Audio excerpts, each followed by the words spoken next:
Beauties, कैसे हाल चाल, कैसे हो आप सब। मैं अंकु ब्रो आप सबका स्वागत करती हूँ on this amazing platform physics वाला।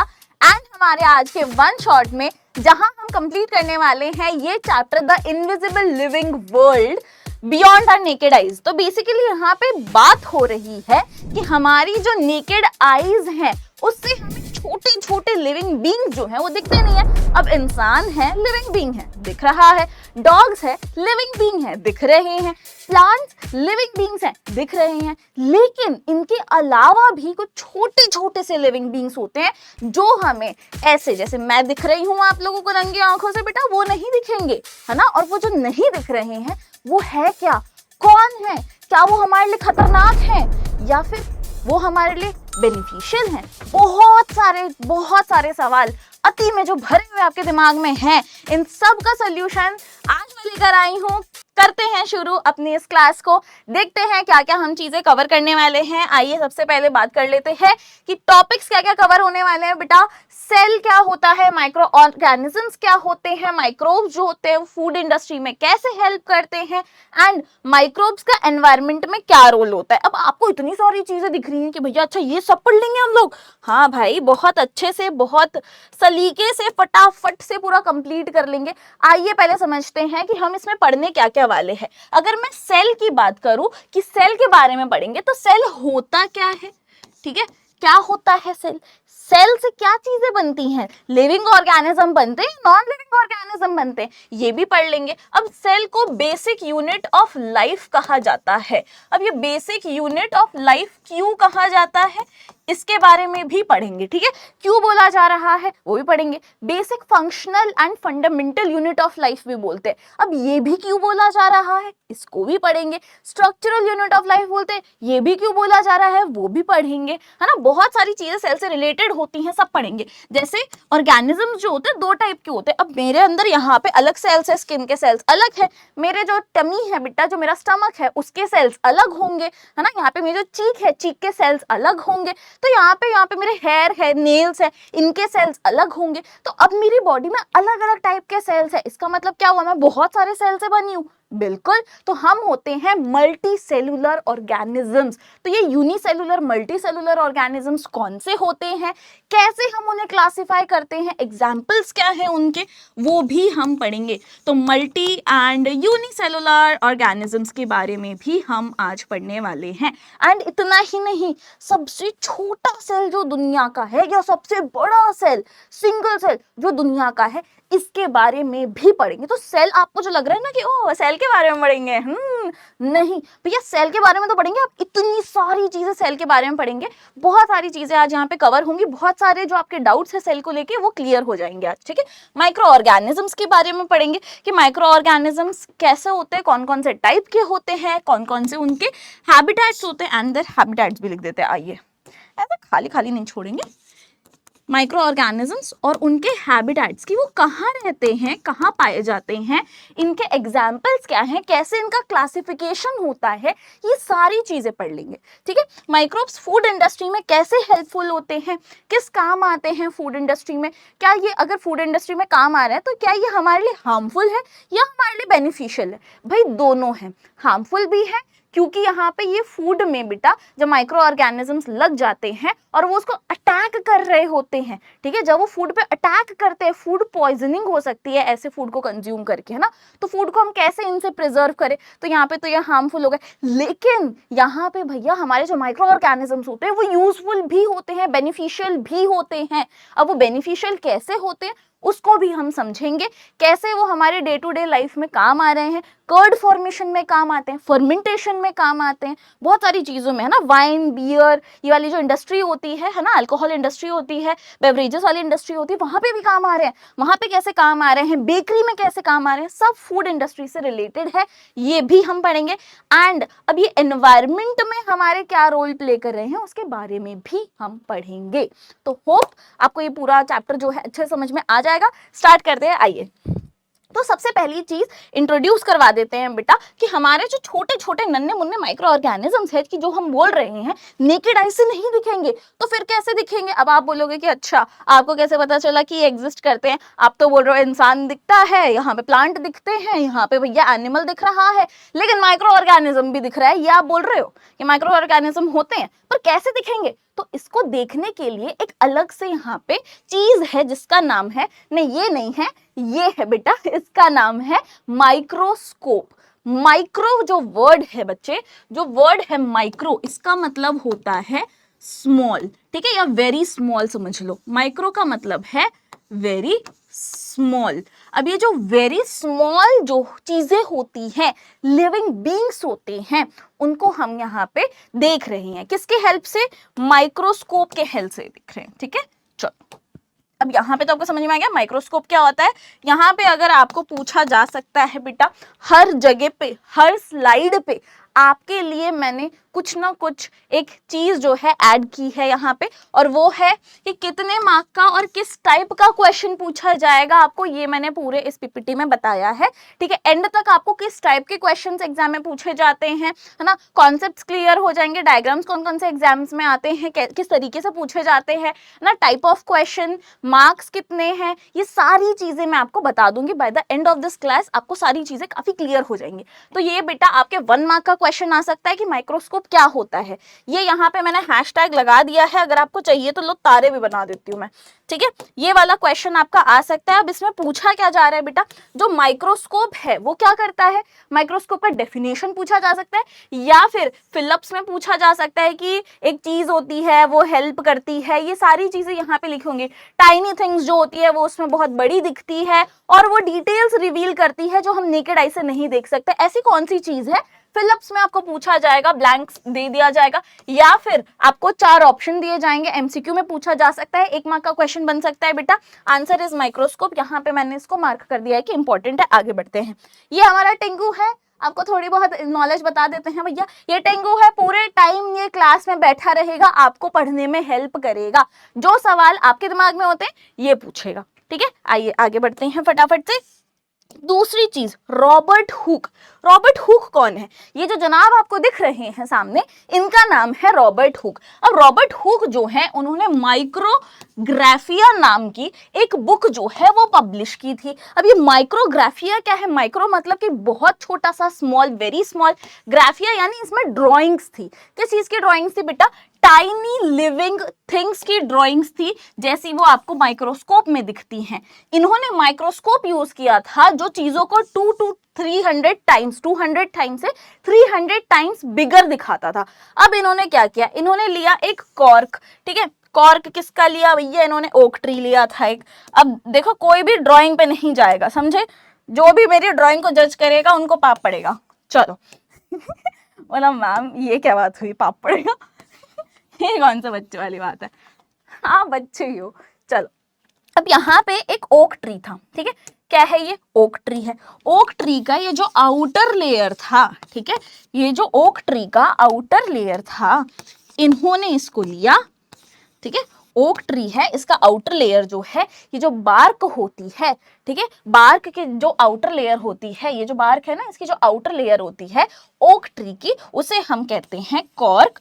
इस कॉर्क का थिन पतला सा एक स्लाइस लिया इन्होंने, और ये जो थिन स्लाइस लिया था, इस थिन स्लाइस को इन्होंने जूम करके माइक्रोस्कोप में देखा। अब जब इन्होंने भैया इस थिन स्लाइस को देखा तो इनको कुछ ऐसे हनीकॉम्ब लाइक स्ट्रक्चर दिखे। इन्होंने बोला कि भाई ये कुछ हनीकॉम्ब लाइक स्ट्रक्चर मुझे यहाँ पे दिख रहे हैं, और ये जो हनीकॉम्ब लाइक स्ट्रक्चर है, इन्होंने बोला कि जैसे मोनास्ट्रीज होते हैं जिसमें मॉन्क्स रहते हैं, छोटे छोटे उनको सेल्स दिए जाते हैं, ठीक है, छोटे छोटे उनके कमरे होते हैं जिसमें वो रहते हैं, उनको हम सेल बोलते थे। तो वहां से इंस्पायर के इन्होंने इसको सेल नाम दे दिया, ठीक है। उन्होंने क्या बोला कि हनीकॉम्ब लाइक स्ट्रक्चर है, इसको अपन सेल बोलेंगे आज से। चलो भाई लोग आगे बढ़ते हैं, रुको पहले इस वाली स्लाइड को कवर कर लें फटाफट से, आ जाओ। तो यहाँ पे ये बोल रहे हैं कि भाई इन्होंने जब थिन स्लाइस देखी, कॉर्क की तो उनको क्या दिखा बेटा, स्मॉल स्मॉल छोटे छोटे खाली खाली कंपार्टमेंट्स दिखे। अब खाली बोल रहे हैं क्योंकि माइक्रोस्कोप उतना डेवलप्ड नहीं था, ठीक है, अभी और डेवलप होगा, रुको आगे चलते हैं। कॉल दीज कंपार्टमेंट्स, इन्होंने पहली बार वर्ल्ड में साइंस में इस वर्ड का यूज किया गया था जो कि है सेल। इन्होंने अब यहाँ पे इसको नाम क्या दिया बेटा, कंपार्टमेंट्स को सेल नाम दिया। और फिर बाद में इन्होंने रियलाइज किया कि जितनी भी लिविंग थिंग्स है, जो भी लिविंग थिंग्स हैं, वो सब इन छोटी छोटी बेसिक यूनिट से बनी है जिन्हें हम कहते हैं सेल। ठीक है, यहाँ तक हो गया है, समझ में आ गया। आगे बढ़ते हैं। एंटनी वैन लीeuwenhoek जो है ये भी बहुत कलाकार आदमी थे भाई। अभी रुको एक मिनट, ये वाला क्वेश्चन आपके रॉबर्ट हुक वाला एमसीक्यू में आ सकता है, ये याद रखिएगा, ठीक है। आ जाओ। अब यहाँ पे ये जो कलाकार आदमी हैं एंटनी वैन लीeuwenhoek, इनके बारे में हम क्यों पढ़ रहे हैं? इनके बारे में हम इसीलिए पढ़ रहे हैं क्योंकि ये हैं फादर ऑफ माइक्रोबायोलॉजी। ठीक है, ये वाला क्वेश्चन बहुत बार एग्जाम में पूछा जाता है। ठीक है, बहुत बढ़िया सा क्वेश्चन आपकी टीचर पूछेगी, किसमें, एमसीक्यू में पूछा जाएगा ये। ठीक है, फादर ऑफ माइक्रोबायोलॉजी। अब माइक्रोबायोलॉजी जो टर्म है, अब आप बोलोगे माइक्रोबायोलॉजी ये क्या है? ये है बेसिकली, अब देखो माइक्रो जो वर्ड होता है ना बेटा, माइक्रो जो वर्ड है, अभी इसके बारे में हमने पढ़ा था, इसका मतलब क्या होता है? वेरी स्मॉल, बहुत छोटे छोटे, नन्हे नन्हे, टाइनी टाइनी। बायो का वर्ड होता है, जो बायो वर्ड है इसका मतलब है लिविंग ऑर्गेनिजम्स। ठीक है, इसका मतलब क्या है बेटा? Living organisms. और जो लॉजी वर्ड है इसका मतलब है स्टडी। इसका मतलब क्या हुआ बेटा कि यहाँ पे जो आपको दिख रहे हैं महाशय एंटनी वैन लीeuwenhoek, ये बेसिकली बहुत छोटे छोटे जो लिविंग ऑर्गेनिजम्स होते हैं उसकी जब हम स्टडी करते हैं तो वो जो फील्ड ऑफ साइंस है जिसमें हम इन सब माइक्रोब्स की स्टडी करते हैं, इसके भी पिताजी हैं ये। तो ये कौन है? ये है फादर ऑफ माइक्रोबायोलॉजी। ठीक है, चलो अब आगे बढ़ते हैं। अब इन्होंने किया क्या है, क्या किया है भाई इन्होंने? ये सब चीजें इतनी एग्जाम में पूछी नहीं जाती हैं, बट हाँ जो एग्जाम में पूछा जाता है मैंने आपको डायरेक्टली बता दिया। इन्होंने लेंसेज को इम्प्रूव किया था, बेटर माइक्रोस्कोप बनाए थे। पहले वो क्लियरली उन्होंने ऑब्जर्व किया था, पहले इंसान थे जिन्होंने क्लियरली ऑब्जर्व किया था और डिस्क्राइब किया था, समझाया था, एक एक चीज बताई थी कि लिविंग ऑर्गेनिजम्स जैसे कि बैक्टीरिया और ब्लड सेल्स जो होते हैं वो किस तरीके के दिखते हैं, कैसे रहते हैं। ठीक है, अब सेल क्या होता है ये हम समझ चुके हैं, फिर भी मैं आपको बताती हूँ। जैसे एक बिल्डिंग बन रही है तो उसके लिए छोटी छोटी छोटी छोटी ईंटें जो होती है उसको इकट्ठा करना जरूरी होता है। अब जब हम ईंटों से एक पूरी की पूरी दीवार बनाते हैं, वैसे ही एक छोटे छोटे छोटे छोटे ये जो यूनिट्स होते हैं उससे एक पूरा शरीर बनता है, पूरा लिविंग ऑर्गेनिज्म बनता है। अब कुछ ऑर्गेनिजम्स जो होते हैं वो एक सेल से बन जाते हैं, एक यूनिट से बन जाते हैं, और कुछ ऑर्गेनिजम्स होते हैं वो बहुत सारे सेल से, बहुत सारी यूनिट से बनते हैं। अब इसको हम थोड़ा सा और गहराई में पढ़ेंगे आगे चल के, लेकिन आई होप आपको समझ में आ गया होगा कि भैया एक दीवार जो बन रही है वो अगर बहुत सारे यहाँ पे ईंटों से बन रही है ना, वो यहाँ पे बहुत सारे ईंटों से बन रही है, तो यहाँ पे ये जो बहुत सारी छोटी छोटी एक एक ईंट है ये एक एक सेल होता है इन ह्यूमन बॉडी या कोई भी आपका जो लिविंग बॉडी है उसमें। ठीक है, तो जितने भी लिविंग ऑर्गेनिजम्स हैं, भले ही वो पेड़ हो, भले ही वो एनिमल हो, भले ही वो ह्यूमंस हो, सब किससे बने हैं बेटा? सेल से बने हैं। ठीक है, जितने भी लिविंग ऑर्गेनिजम्स हैं वो किससे बने हैं? सेल से बने हैं। सेल्स क्या होते हैं? बेसिक बिल्डिंग ब्लॉक होता है सारे लिविंग ऑर्गेनिजम्स का, भले ही वो प्लांट्स हो, एनिमल्स हो या फिर ह्यूमंस हो। सेल्स जो होते हैं आप उसको नेकेड आई से नहीं देख सकते हो, आप सिर्फ उसको माइक्रोस्कोप से ही देख सकते हो। अब यहाँ पे ये वाला क्वेश्चन आपको ज्यादातर पूछा नहीं जाता है व्हाट इज सेल, बट अगर आएगा तो यहाँ पे मैंने आपको यहाँ से लेके यहाँ तक डिफाइन करने के लिए दे दिया है। ठीक है, आ जाओ। अब ये वाला क्वेश्चन आ सकता है, ये वाला क्वेश्चन आपका यहाँ पे लिखा नहीं है, मैंने शायद मैं भूल गई हूँ, कोई दिक्कत की बात नहीं है, दिक्कत परेशानी बच्चों को नहीं होनी चाहिए।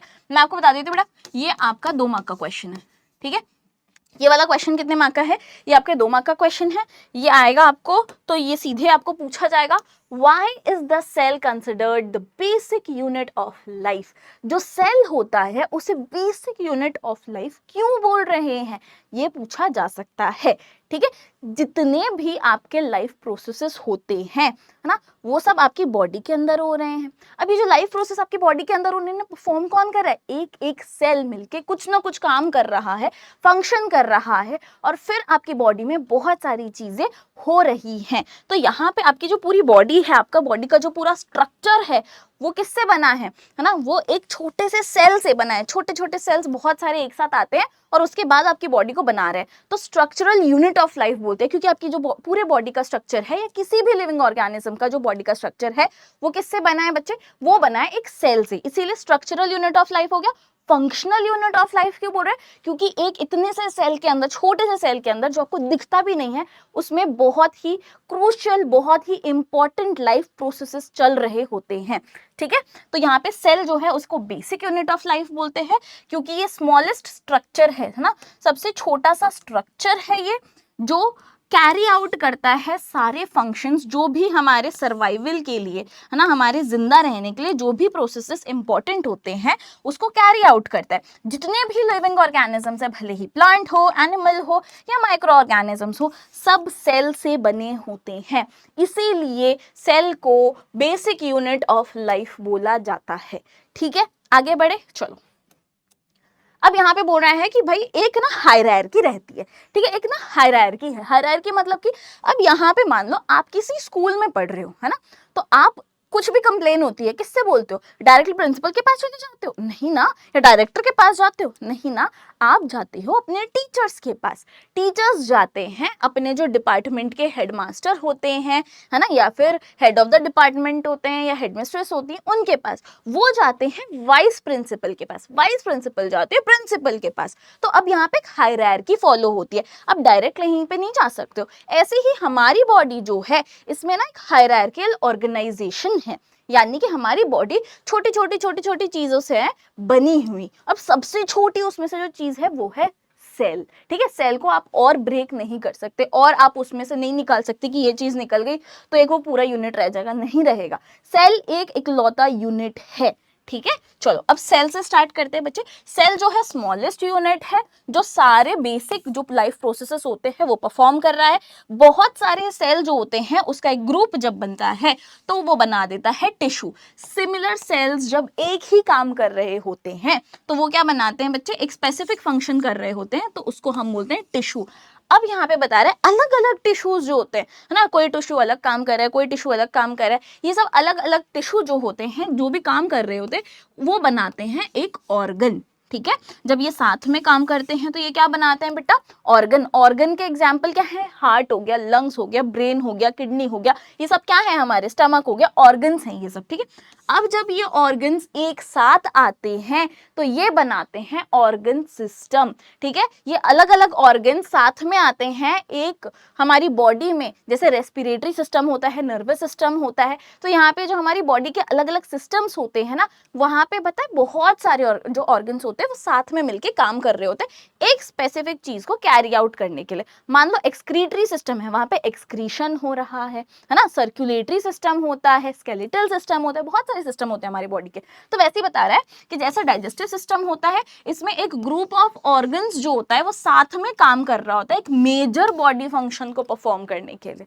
ठीक है, अब ये सारे ऑर्गन सिस्टम्स जो होते हैं ये सब मिलके एक बॉडी बनाते हैं, एक ऑर्गेनिज्म को फॉर्म करते हैं, एक कंप्लीट लिविंग बीइंग बनाते हैं। ठीक है, अब ये चाहती तो मैं सिर्फ और सिर्फ यहाँ पे जो आपको इमेजेस दिख रही हैं ये लेके आ जाती, लेकिन नहीं, मैं यहाँ पे लिखित भी लेके आई हूँ चीज, क्योंकि in case very less chance है कि भैया ये एग्जाम में आएगा, बट इन केस आएगा तो ये 2 मार्क का आ सकता है। अगर 2 मार्क का आया तो क्या लिखोगे बच्चे आप, तो उसके लिए ये चीज है आपके लिए। ठीक है, आगे बढ़ते हैं। समरी टेबल है बेसिकली, तो यहाँ पे ये पूरा जो भी मैंने आपको समझाया समराइज कर लेते हैं। आपके जो अलग अलग लेवल होते हैं, सेल, सेल से बनता है टिश्यू, अलग अलग टिश्यूज जो होते हैं, सिमिलर सेल्स मिलके टिश्यू बनाते हैं, लेकिन अलग अलग टिश्यू मिलके ऑर्गन बनाते हैं। अलग अलग ऑर्गन आपके ऑर्गन सिस्टम बनाते हैं और एक स्पेसिफिक मेजर फंक्शन जो होता है उसको यहाँ पे उसके ऊपर काम करते हैं। एंड देन यहाँ पे ऑर्गन सिस्टम्स बहुत सारे जो होते हैं, अलग अलग ऑर्गन सिस्टम है हमारी बॉडी में, वो सब हमें जिंदा रखने में हेल्प करें, ऑर्गेनिज्म की बॉडी बना रहे हैं। ठीक है, एग्जाम्पल्स है यहाँ पे, सेल के एग्जाम्पल्स है, टिश्यू के एग्जाम्पल है, ऑर्गन के एग्जाम्पल है, ऑर्गन सिस्टम के एग्जाम्पल है, एंड ऑर्गेनिज्म प्लांट हो, ह्यूमन हो, डॉग हो, बर्ड हो, एनिमल हो, इंसेक्ट हो, सारी चीजें। ठीक है, फिश हो, मरीन ऑर्गेनिज्म हो, कुछ भी हो, माइक्रो ऑर्गेनिज्म हो, सब किससे बने बेटा, सेल से बने हैं। ठीक है, चलो आगे बढ़ते हैं।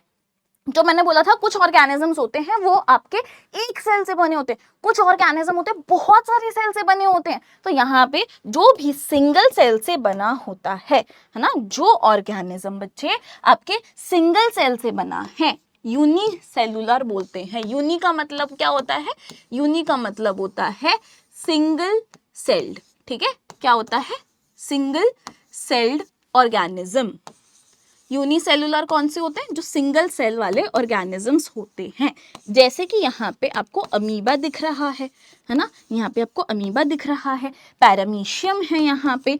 तो यहाँ पे ये सब क्या है बच्चे? ये सब आपके सिंगल सेल वाले, एक ही सेल से ये पूरा बन गया, एक ही सेल से ये पूरा बन गया, तो ये यूनिसेलुलर ऑर्गेनिजम्स होते हैं। और मल्टी सेलुलर ऑर्गेनिजम्स क्या होते हैं?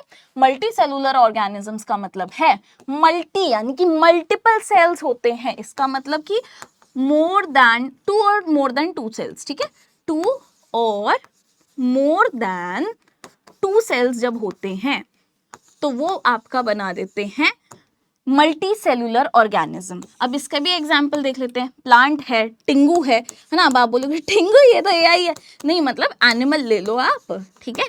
ह्यूमंस हैं, एनिमल्स है, प्लांट्स हैं, ये सब किससे बने हैं बेटा? ये सब बहुत सारे सेल से बने, मल्टी सेलुलर ऑर्गेनिजम्स होते हैं, ठीक है। इतना क्लियर है अभी तक मल्टी सेलुलर यूनिसेलुलर क्या होता है? आइए अब और चीजें समझते हैं। अब आपकी बॉडी में ना बहुत सारे सेल है, मेरी बॉडी में भी बहुत सारे सेल है। मैंने आपको बताया था मेरी स्किन पे कुछ सेल्स हैं, है ना, मेरे चीक पे सेल्स हैं, और मेरे हेयर के सेल्स है ना, नेल्स हैं, बहुत सारी चीजें हमारी बॉडी में, बहुत सारे सेल्स है। पेट के सेल्स अलग है, हार्ट के सेल्स अलग है ना, यहाँ पे बहुत सारे अलग अलग अलग सेल्स है। लेकिन क्या ये अलग अलग सेल जो होते हैं इनका अलग अलग शेप होता है या एक ही शेप होता है?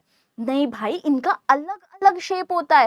अब अलग अलग शेप क्यों होता है? वेरिएशन क्यों आ रहा है शेप में? तो ये जो वेरिएशन आ रहा है किसी भी सेल के शेप में या फिर उसके स्ट्रक्चर में, उसका मेजर रीजन है कि वो कौन सा फंक्शन जो है वो फॉलो कर रहा है या कैरी आउट कर रहा है ना। अगर उसको कोई फंक्शन करना है, कोई भी चीज जो कैरी आउट करनी है, कोई फंक्शन जो है उसको प्रोसेस करना है, तो वो कैसे करेगा? उसके लिए उसको स्पेशल चीजें चाहिए होंगी, है ना। तो अब यहाँ पे हर जो सेल है अलग अलग परफॉर्म कर रहा है फंक्शन, तो अलग अलग उसका शेप है।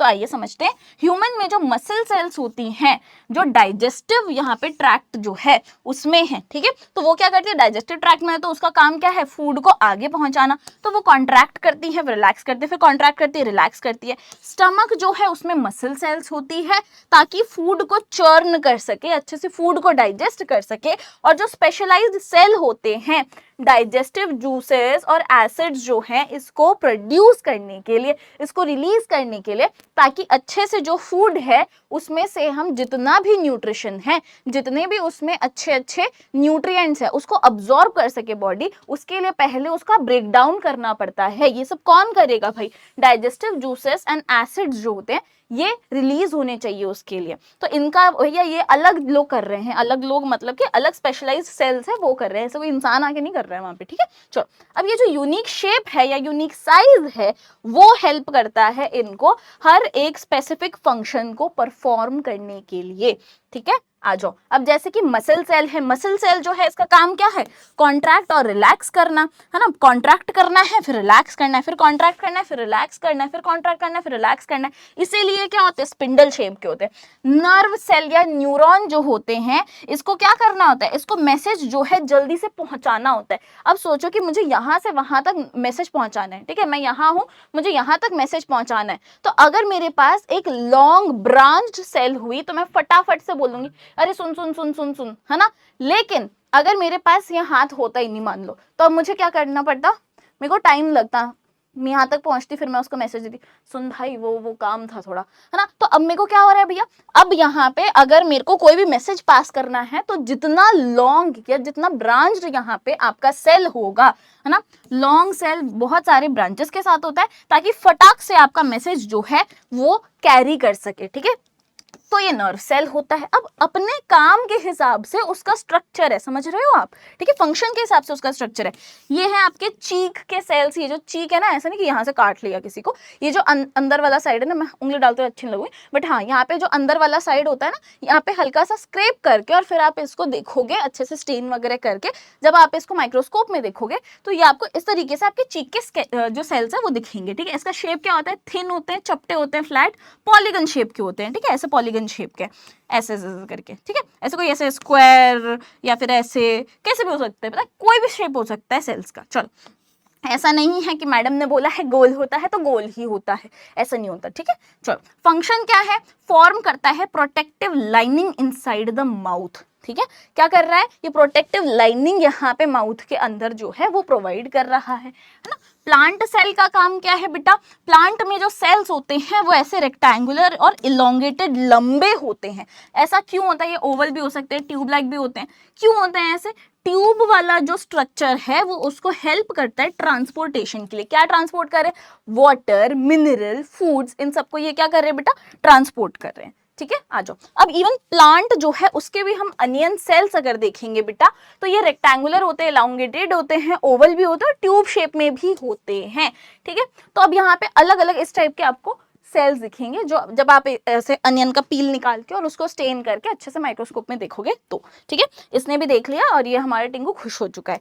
आगे बढ़ते हैं, smallest and largest living cell की अगर हम बात करें तो दुनिया का सबसे छोटा लिविंग सेल जो है दैट इज माइकोप्लाज्मा, ठीक है। जो माइकोप्लाज्मा है ये आप देख सकते हो 0.1 से 0.3 माइक्रोमीटर्स इसका इतना छोटा सा साइज है, ठीक है। और लार्जेस्ट लिविंग सेल क्या है, लार्जेस्ट लिविंग सेल ये जो अंडा होता है ऑस्ट्रिच के जो ऑस्ट्रिच का अंडा होता है उसके अंदर जो एग योक होता है बच्चे, ये जो एग योक है इसका, ये जो योक है ये होता है around 15 to 18 centimetre in diameter, ठीक है। डायमीटर में बता रहा है ये, ठीक है। तो अब ये रेडियस नहीं बता रहे, डायमीटर बता रहा है। तो अब ये जो योक होता है ना, इस अंडे के अंदर जो योक है वो हमारी पूरी दुनिया का सबसे लार्जेस्ट लिविंग सेल होता है, ठीक है। आई होप, ये देखो ये कैसे खुश हो रहा है, क्या आपको भी ऐसे ही खुशी मिली है जानकारी पाके, तो मुझे कमेंट सेक्शन में बता दीजिएगा।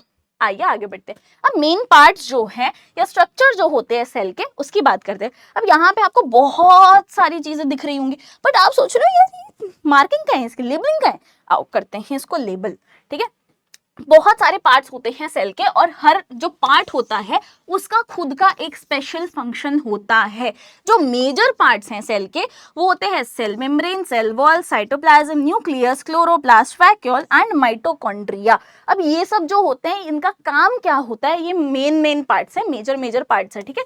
जो बहुत ज्यादा इंपॉर्टेंट वाले पार्ट्स होते हैं ना वो है ये, ठीक है। अब इसको एक एक करके समझते हैं, आइए।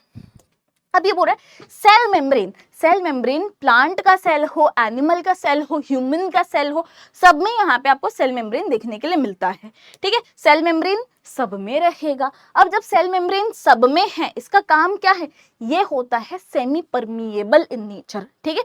सेमी मतलब थोड़ा बहुत, परमिएबल मतलब जिसके अंदर से आया जाया जा सकता है। तो अब इसका काम होता है कंट्रोल करना कि सेल के अंदर कौन सी चीजें एंटर कर रही हैं और सेल से कौन सी चीजें बाहर जाएंगी, कौन सी चीज एग्जिट करेंगी, इसका लेखा देखा सब कुछ ये देखेंगे, ठीक है।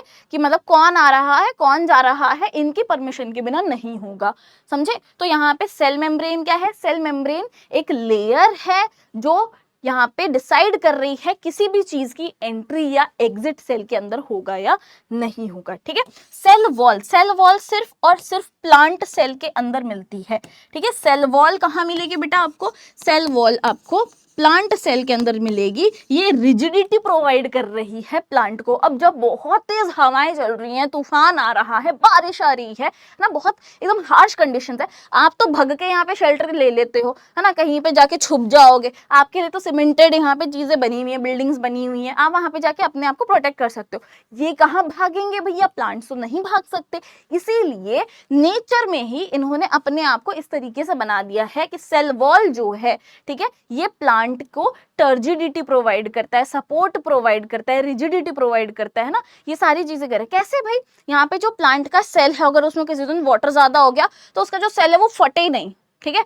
इसकी एक बाहर हार्ड लेयर है जो क्या प्रोवाइड कर रही है बच्चे, ये आपकी जो सेल है उसको प्रोवाइड कर रही है एक रिजिडिटी, ठीक है, ये रिजिडिटी प्रोवाइड कर रही है। तो अब आपका जो सेल है अगर उसमें बहुत ज्यादा पानी भर गया तो सेल फटेगा नहीं, ठीक है, सेल जो है वो फटेगा नहीं।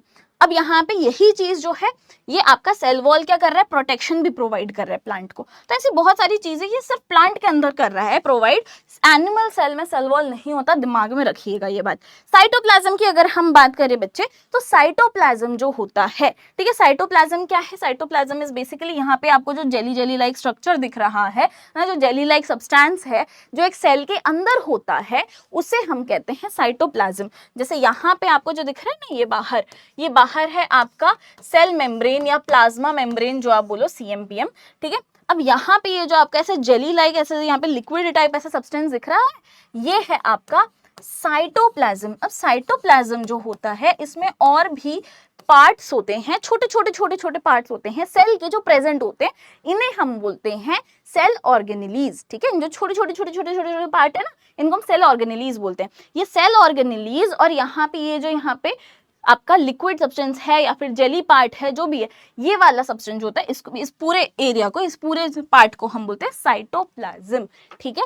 इसमें न्यूक्लियस नहीं आता है, ध्यान रखिएगा, इसमें न्यूक्लियस भी नहीं आता और इसमें सेल या प्लाज्मा मेम्ब्रेन भी नहीं आता है, ठीक है। और ये जो आपको बड़ा सा एकदम ऐसे दिख रहा है ना, एकदम ये जो आपको मेन सा पार्ट दिख रहा है, ये है control centre of the brain, ठीक, sorry, control centre of the cell, ठीक है, यानी ब्रेन ऑफ द सेल है, इसको हम बोलते हैं न्यूक्लियस, ठीक है। इसको हम क्या बोलते हैं बेटा, इसको हम बोलते हैं न्यूक्लियस। अब न्यूक्लियस को कंट्रोल सेंटर क्यों बोला जाता है या इसको बहुत अच्छे से प्रोटेक्ट किया जाता है, आपको पता है, ये जो न्यूक्लियस है ना, इसकी खुद की एक मेम्ब्रेन होती है जिसको ये न्यूक्लियर मेम्ब्रेन बोलता है, ठीक है। इसको न्यूक्लियर मेम्ब्रेन बोलते हैं, इसकी खुद की एक अलग से मेम्ब्रेन है। सेल की मेम्ब्रेन तो है, न्यूक्लियस की भी मेम्ब्रेन है। अब इतनी प्रोटेक्टिव लेयर में इसको क्यों रखा जा रहा है, ये भी आपको आगे समझाएंगे। आइए, इसके बाद में बेटा न्यूक्लियस, अब न्यूक्लियस की ही बात कर रहे हैं, ये तीन तो हमने बात कर ली है। न्यूक्लियस जो है, न्यूक्लियस क्या होता है बेटा, ये भी मैंने आपको बता दिया है, इसको बोलते हैं कंट्रोल सेंटर या फिर ब्रेन ऑफ द सेल। ये सारी एक्टिविटीज को कंट्रोल कर रहा है, कौन क्या करेगा ये देखता है, ठीक है। यहाँ पे ये सबको, यहाँ पे एकदम इंफॉर्मेशन जो होती है ना, एकदम क्रूशियल इंफॉर्मेशन जो होती है, यानी कि आपका DNA जो है, ठीक है, कि अब जो बच्चा है या फिर कोई भी ऑर्गेनिज्म है ना, या फिर कोई भी छोटा बेबी जो पैदा हो रहा है, उसके अंदर क्या क्या कैरेक्टरिस्टिक्स रहेंगी, ये आपकी DNA से पता चलता है। और ये जो DNA होता है, इसको स्टोर करता है, ये DNA कहाँ पे रहता है, न्यूक्लियस के अंदर रहता है। कहाँ रहेगा, न्यूक्लियस के अंदर, सेल के अंदर न्यूक्लियस, न्यूक्लियस के अंदर DNA, ठीक है। तो यहाँ पे ये न्यूक्लियस का काम होता है। आगे बढ़ते हैं, क्लोरोप्लास्ट जो होता है, इसी के अंदर क्लोरोफिल प्रेजेंट होता है। क्लोरोफिल जो होता है बेटा, ग्रीन पिगमेंट होता है जो फोटोसिंथेसिस में काम करता है। अब फोटोसिंथेसिस कौन करता है, प्लांट करता है। अगेन यहाँ पे क्लोरोप्लास्ट जो होते हैं, ये सिर्फ और सिर्फ प्लांट सेल के अंदर आपको मिलेंगे, या आपको एनिमल सेल के अंदर नहीं मिलेंगे। वैक्यूल होता है एंड माइटोकॉन्ड्रिया होता है, ये आपके बुक में अभी उतना अच्छे से दिया नहीं है, ठीक है। 9th क्लास में जाओगे और डिटेल में आप पढ़ लोगे। माइटोकॉन्ड्रिया आप लोग को पता ही है, powerhouse of the cell होता है। वैक्यूल जो होता है यूजुअली एनिमल्स में, एनिमल सेल में या तो होता है तो बहुत छोटा होता है, या तो एब्सेंट रहता है। प्लांट सेल में वैक्यूल जो है वो स्टोरेज वगैरह का काम करता है, तो थोड़ा सा बड़ा होता है, ठीक है। वैक्यूल जो होता है ये प्लांट सेल में या तो होता है तो बहुत, मतलब एनिमल सेल में होता है तो छोटा होता है, या तो होता ही नहीं है। प्लांट सेल में वैक्यूल प्रेजेंट होता है। आइए आगे बढ़ते हैं। स्पेशल फीचर्स जो सेल्स में मिलते हैं आपके, ये आप कैसे देखोगे इनको, जो हम ऑर्गेनेलीज बोलते हैं। ऑर्गेनेलीज को आप देखोगे कैसे, इसको देखने के लिए स्ट्रॉन्गर माइक्रोस्कोप चाहिए, जैसे कि इलेक्ट्रॉन माइक्रोस्कोप। ये बहुत ही ज्यादा आपके जो स्ट्रक्चर होते हैं उसको रिवील करता है और ऑर्डिनरी माइक्रोस्कोप से नहीं दिखने वाले स्ट्रक्चर को दिखाता है। अब अति में इंपॉर्टेंट टॉपिक बेटा, कि प्लांट सेल और एनिमल सेल के बीच का डिफरेंस, ठीक है। प्लांट सेल और एनिमल सेल के बीच का जो डिफरेंस है ये बहुत इंपॉर्टेंट है। आइए इसको देखते हैं। इससे पहले ये आपको बता देती हूँ, 3 मार्क का क्वेश्चन यहाँ से बन सकता है आपका पार्ट्स ऑफ सेल में से, ठीक है। पार्ट्स ऑफ सेल में से 3 मार्क का क्वेश्चन बन सकता है। प्लांट्स और एनिमल सेल, यहाँ पे आपको दिख रहा होगा इसके बाहर की कोई लेयर नहीं है, बट इसकी है। इसका मतलब क्या है, इसके पास एक्स्ट्रा प्रोटेक्शन है, यानी कि ये क्या है, ये सेल वॉल है। और सेल वॉल किसमें होती है बेटा, प्लांट सेल के अंदर होती है, ठीक है। प्लांट सेल के अंदर होती है, तो ये आपका प्लांट सेल है। और यहाँ पे जो आपको दिख रहा है ये आपका एनिमल सेल है। प्लांट सेल में सेल वॉल है, सेल मेम्ब्रेन दोनों में होती है, न्यूक्लियस दोनों में होता है। क्लोरोप्लास्ट जो है, जहाँ पे क्लोरोफिल प्रेजेंट है, फोटोसिंथेसिस में हेल्प कर रहा है, प्लांट सेल में होता है, ह्यूमन या फिर एनिमल सेल में नहीं है। साइटोप्लाज्म दोनों में है। वैक्यूल जो है आपको यहाँ पे दिख रहा होगा, बहुत बड़ा सा ही ये प्लांट में होता है, एनिमल में कभी होता है तो बहुत छोटा होता है, या तो फिर नहीं होता, ठीक है। Mitochondria, powerhouse of the cell, ये भी यहाँ पे दोनों में प्रेजेंट है। आइए ये जो फीचर्स हैं इसको आप कैसे याद करोगे, 3 से 4 मार्क का आपके डिफरेंसेस वाले फॉर्म में पूछा जा सकता है। ये जो एग्जाम में आता है बेटा, डिफरेंसेस बता दो प्लांट एंड एनिमल सेल के बीच में, ये इस टाइप से क्वेश्चन पूछा जाता है। यहाँ पे आपके पॉइंटर्स है जिसके बेसिस पे आप इसको याद करोगे। ये पॉइंटर्स याद कर लिए तो ये आप खुद से लिख सकते हो, क्योंकि इसको आप समझ चुके हो, ठीक है। सेल वॉल जो है प्लांट में होता है, एनिमल में नहीं होता है। क्लोरोप्लास्ट प्लांट में होता है, एनिमल में नहीं होता है। वैक्यूल प्लांट में लार्ज रहता है, एनिमल में या तो स्मॉल या तो एब्सेंट होता है। सेल मेम्ब्रेन दोनों में प्रेजेंट होती है, न्यूक्लियस दोनों में प्रेजेंट होता है, माइटोकॉन्ड्रिया दोनों में प्रेजेंट होता है। ठीक है, तो यहाँ पे हमने मोटा मोटी बात कर ली है कि यहाँ पे क्या चीज दोनों में होती है। कंपेयर एंड कॉन्ट्रास्ट ये वाला क्वेश्चन आता है तो आप इसको टेबल को लिख के आ सकते हो। अब बात करते हैं माइक्रो ऑर्गेनिजम्स की। तो माइक्रो ऑर्गेनिजम्स को ना क्लासिफाई किया गया है अलग अलग कैटेगरीज में, जैसे कि BFPAV, इस तरीके से आप इसको याद रख सकते हो। तो ये हमारा टिंगू बोलते हैं माइक्रो ऑर्गेनिज्म के भी टाइप्स होते हैं। ये क्या बात कर रहे हो, गजब बात की है आपने। तो हाँ जी, BFPA एंड V। अब V को मैंने अलग से लिखा है क्योंकि ये है वायरस। ठीक है, V से है वायरस, इसको आप इस तरीके से याद कर सकते हो, V से वायरस। अब B से क्या है बेटा, B से है बैक्टीरिया, F से है फंगस, P से है प्रोटोजोआ, A से है एल्गी। अब मोटा मोटी इसको हम पहले डिस्कस कर लेते हैं। ठीक है, ये होता है, ये सब सेलुलर ऑर्गेनिजम्स हैं, इन सबके सेल्स होते हैं। ये जो आपको V से वायरस दिख रहा है ये ए सेलुलर ऑर्गेनिज्म है। ठीक है, ये होस्ट की जो बॉडी होती है उसमें घुस के अटैक करता है, इसके पास खुद का कोई सेल नहीं होता है। ठीक है, आ जाओ अब हम लोग 3 चीजों के बेसिस पे इसको डिफरेंशिएट करें। बैक्टीरिया जो है वो यूनिसेलुलर होता है, कहाँ मिलता है, वाटर या फिर सॉइल वाली जगह पे, एग्जाम्पल राइजोबियम। फंगस जो होता है मल्टी सेलुलर होता है, प्रोटोजोआ यूनिसेलुलर होता है, एल्गी यूनी भी हो सकता है, मल्टी सेलुलर भी हो सकता है। ये सब कहाँ मिलते हैं, बैक्टीरिया मिलता है वाटर सॉइल के अंदर, फंगस जो होता है वो आपको ह्यूमिड एरियाज में, मॉइस्ट एरियाज में मिलेगा, है ना। प्रोटोजोआ जो है पॉन्ड्स या जो आपके रिवर्स होते हैं वहां मिलेगा। एल्गी जो है ये भी मॉइस्ट एरिया, रिवर्स, पॉन्ड्स, इन सब वाली गिली गिली जगह पे मिलेगा। अब जो यहाँ पे हमारे माइक्रो ऑर्गेनिजम्स होते हैं दुनिया में हर जगह मिलेंगे, हार्श कंडीशन हो, बहुत अच्छी भली भली कंडीशन हो, आपकी ह्यूमन की बॉडी हो, आपके बॉडी के अंदर भी है, हर जगह प्रेजेंट है। बेसिकली अगर बात करूं, ये जो आपके ऑर्गेनिजम्स हैं ये कहाँ कहाँ प्रेजेंट है, फूड पे प्रेजेंट है, एनिमल जो है उनके सरफेसेस पे, प्लांट के सरफेसेस पे भी प्रेजेंट है ना, हमारे जो ह्यूमन बॉडी उसके सरफेस पे भी प्रेजेंट है, वाटर में है, सॉइल में है, एयर में है। ठीक है, लिविंग बींग्स के अंदर भी है, बॉडी के अंदर भी है। एक्सट्रीम एनवायरमेंट्स, अति में आप एकदम हार्श कंडीशन जो होती है, बहुत धूप वाली जगह, बहुत गर्मी वाली जगह, हाई सॉल्ट कॉन्सेंट्रेशन वाली जगह, बहुत ज्यादा सर्दी वाली जगह, एकदम बर्फीली जगह, कहीं पे भी चले जाओ हर जगह आपको मिल जाएंगे। ठीक है, आइए अब इसकी बात करते हैं। फंगल सेल्स और बैक्टीरियल सेल्स जो है इसके बारे में थोड़ा सा अलग चीजें दी हुई हैं एग्जाम में, थोड़ा सा इसको भी कवर कर लेते हैं बेटा। जो फंगल सेल्स होते हैं उसमें भी एक्स्ट्रा सेल वॉल होती है प्रोटेक्शन के लिए, बट वो प्लांट सेल्स की तरह नहीं होती है, उसमें कोई क्लोरोप्लास्ट नहीं होता है और वो अपना खाना खुद नहीं बना सकते हैं फंगस। ठीक है, बैक्टीरियल सेल्स जो होते हैं वो भी डिफरेंट होते हैं, उनके पास वेल डिफाइंड न्यूक्लियस होता ही नहीं है। ठीक है, इनके पास यहाँ पे न्यूक्लियस जो है आप यहाँ पे देखोगे ये सर्कल में, ये एकदम वेल डिफाइंड न्यूक्लियस है ना, इन सबकी बाउंड्री है, इनके पास अपना अपना एनवेलप है, न्यूक्लियर एनवेलप के अंदर रह रहे हैं। यहाँ पे देखो इसको न्यूक्लियस ऐसे ही पड़ा हुआ है। ठीक है, इस जो रीजन है इसको हम कहते हैं न्यूक्लियोइड। ठीक है, इसके पास न्यूक्लियस भी नहीं है, कोई न्यूक्लियर मेम्ब्रेन नहीं है। यहाँ पे जो जेनेटिक मटेरियल है वो एक रीजन में मिलता है जिसे हम न्यूक्लियोइड कहते हैं। प्लांट और एनिमल सेल जो होता है उसमें बढ़िया वाला न्यूक्लियस होता है, उसका खुद का मेम्ब्रेन भी होता है जिसे हम न्यूक्लियर मेम्ब्रेन कहते हैं, जो मैंने आपको ऑलरेडी बता चुका है। ठीक है, आइए अब फूड को ये माइक्रो ऑर्गेनिजम्स ना खराब कर देते हैं। अब बहुत बार आपने सुना होगा कि जो बेटा पिकल्स होते हैं, मुरब्बाज होते हैं, ये जल्दी से खराब नहीं होते, लेकिन आपके जो नॉर्मल फूड है वो 3-4 दिन में खराब हो जाते हैं। ऐसा क्यों? क्योंकि हमारे जो फूड है या जो भी आपका पिकल या मुरब्बा है बेटा, इसमें हाई कॉन्सेंट्रेशन यूज किया जा रहा है ऑफ सॉल्ट एंड शुगर, जो एक्ट करता है प्रिजर्वेटिव की तरह, और ये अब रोक रहा है माइक्रो ऑर्गेनिजम्स की ग्रोथ को। कैसे? माइक्रो ऑर्गेनिजम्स को पानी चाहिए होता है जिंदा रहने के लिए, है ना। जो इसमें हार्म कर रहे हैं ना, जो पिकल्स हैं, मुरब्बाज हैं, इनको जो हार्म कर रहे हैं वो वाले माइक्रो ऑर्गेनिजम्स को वाटर चाहिए।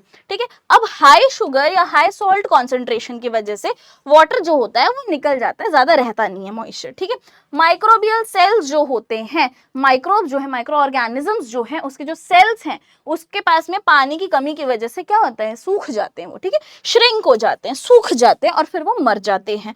तो इसकी वजह से फूड जो है वो आपका बचा हुआ रहता है, फूड प्रिजर्व्ड रहता है। ठीक है, चलो अब ये फूड इंडस्ट्री में भी काम आ रहे हैं। अब हमने देख लिया कि वो माइक्रो ऑर्गेनिज्म जो है वो अटैक कर रहे थे, वो तो बुरे थे हमारे लिए, बट अब वो कहीं कहीं अच्छा काम भी करते हैं, कर्ड फॉर्मेशन में काम आ रहे हैं भाई।